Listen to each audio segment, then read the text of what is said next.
Hey guys, welcome to the Healthy Happy Gut program. Really excited to have you here and glad that you chose to work with me. It's something I am really passionate about teaching people about because gut health will affect every other aspect of our health. If our gut health isn't right, there's got to be something else going on that you're probably not happy with. So what week one is all about is just learning about what the function of the gut is. So we'll talk about what the gut's made up of and what each organ does. And then we're going to talk about what leaky gut is. We will go into ways in which we can treat leaky gut a little bit further down the track because it's not really our first step of the treatment plan, but it's important to know about at this stage. Okay. So let's discuss why it's so important to have a happy gut. If we have an unhappy gut, it can lead to things like autoimmunity, weight gain, inflammation and allergies. It'll affect our nervous system and our mental health, and it'll lead to nutrient deficiencies and much, much more. So what is the gut? Essentially, the gut refers to, it starts in the mouth and then it goes all the way down and ends at our anus. So inside the gut or the digestive tract is a mucous membrane, and we'll talk about that mucous membrane a little bit more later.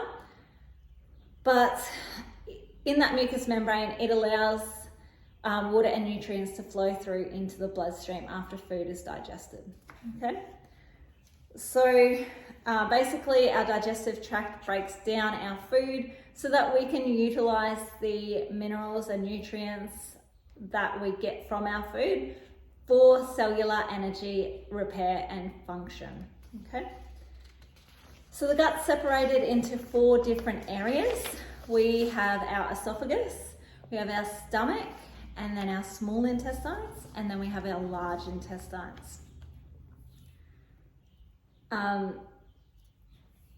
Now, before I mentioned that mucous membrane that lies within our digestive tract, just in the small intestine alone, if you were to take that mucous membrane out and lay it flat on the ground, it would actually take up, it'll be half a tennis court's worth in size or 6 double bed sheets, which is just massive. That's a lot of mucous membrane that we have there.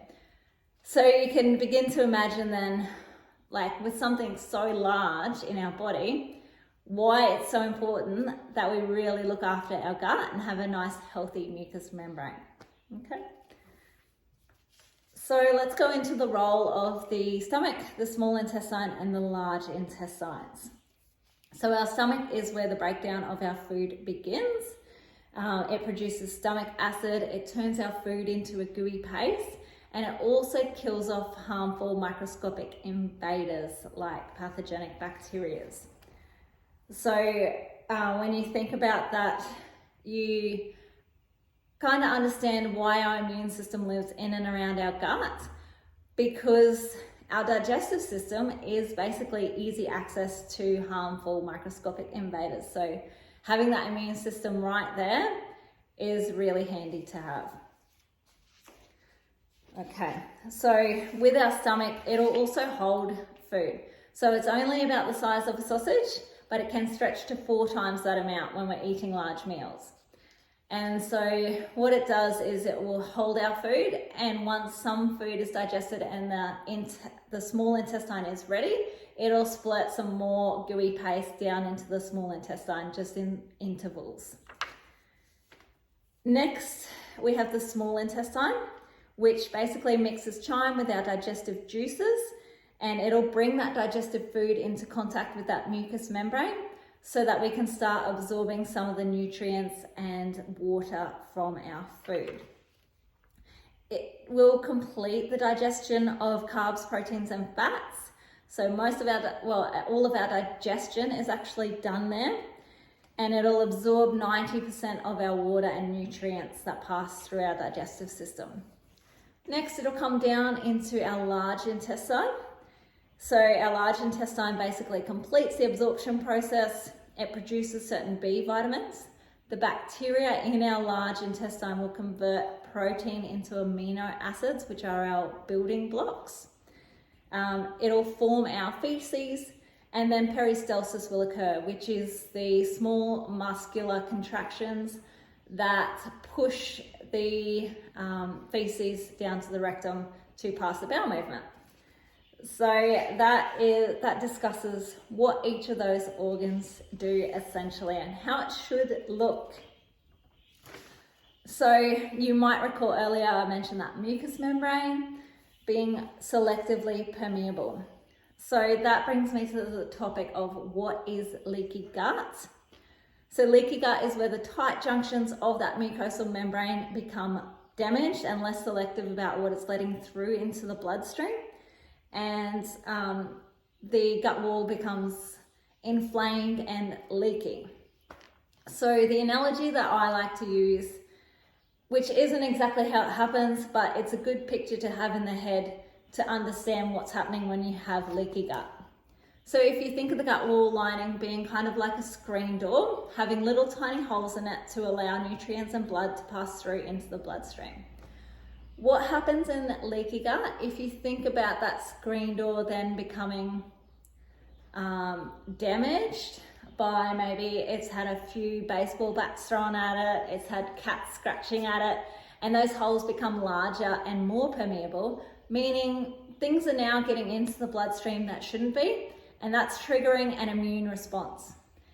And what happens when you have that immune system response will show up differently for each individual.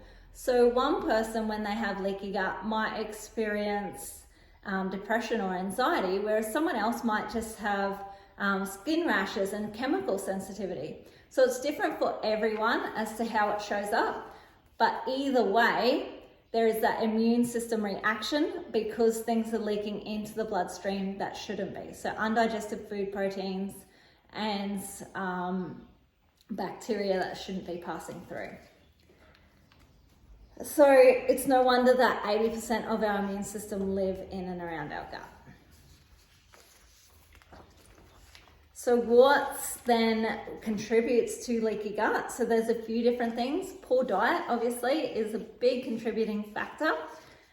We know that things like gluten and dairy and soy also contribute to leaky gut. We know that when we eat gluten, it produces a protein in the gut called zonulin. And zonulin is renowned for contributing to leaky gut. So one of the tests that you can measure when you're testing for leaky gut is zonulin. And if zonulin's high, that basically indicates that you have leaky gut. And then, so gluten actually triggers that release of zonulin, which is very interesting. We also know that microbial infections will contribute to leaky gut. So parasites, viruses, bacteria, and yeast or candida, fungus, that's a big one as well. So dysbiosis basically is the big one there. So if we have more of these bad pathogenic bacteria and less of the good bacteria that we should have, then that's going to contribute to having leaky gut. We also know that toxins from mercury, BPA, and pesticides contribute. Stress hormones, so when we produce cortisol, that contributes to leaky gut. And certain drugs like antibiotics, antacids, steroids, and NSAIDs, particularly long-term use. So I totally understand that avoiding these things 100% of the time isn't really achievable. But the thing is, we can do things each day that help to repair leaky gut and to strengthen that gut wall lining. All right, so what are the common signs and symptoms of having a leaky gut? We have digestive system symptoms such as IBS or constipation, diarrhea, bloating, flatulence, lots of belching, reflux, indigestion, funny taste in the mouth, like a metallic type taste some people might experience, and just even off-colored bowel movements. So if it's yellow or pale or green or overly dark, then we know that these are signs that that you have leaky gut. We also can see food intolerances when we have leaky gut. We get brain fog and we have difficulty focusing. We get mood imbalances like anxiety and depression, and we have skin issues, hay fever and asthma, and often you'll see a diagnosis of an autoimmune condition.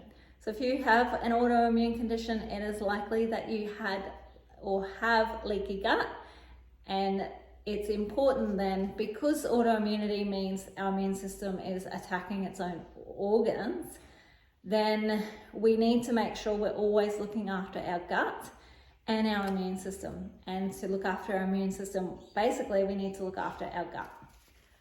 So that basically summarizes what leaky gut is, what symptoms you might experience due to it, and we'll go into depth of how to repair a leaky gut later on in the program. But I hope you guys have learned something today. Sorry if I rambled a little bit.